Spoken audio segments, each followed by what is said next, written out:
Hello అందరికీ. మేము mutton కూర ఏమో తీసుకొచ్చామన్నమాట యస్టర్డే. ఇంకా అందులో చాలా బోన్స్ అయితే ఎక్కువగా ఉన్నాయన్నమాట.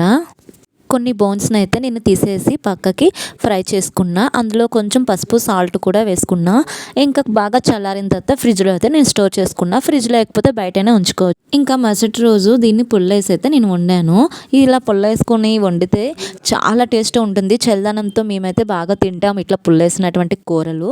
ఇంకా మా చిన్నప్పుడు అయితే ముందు రోజు నాటుకోడి కట్ చేసేవాళ్ళు అనమాట అమ్మ వాళ్ళు.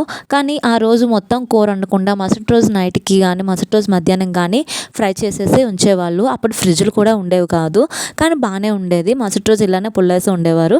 సో నేను సేమ్ అలానే వండాలనుకున్నాను, వండేసాను. ఇగోండి వేడి గంజన్నంలో ఇట్లా మటన్ వేసుకొని తింటే చాలా టేస్ట్ అయితే ఉంటుంది. ఇంకా అలా తింటుంటే బయట ఏదో పెద్ద సౌండ్ వస్తుంది. ఇంకా కన్నడ వాళ్ళంతా ర్యాలీ చేస్తున్నారు. ఏంటి ఆ ర్యాలీని అడిగేసరికి హిందూ మతానికి సంబంధించినటువంటి ర్యాలీ అంట.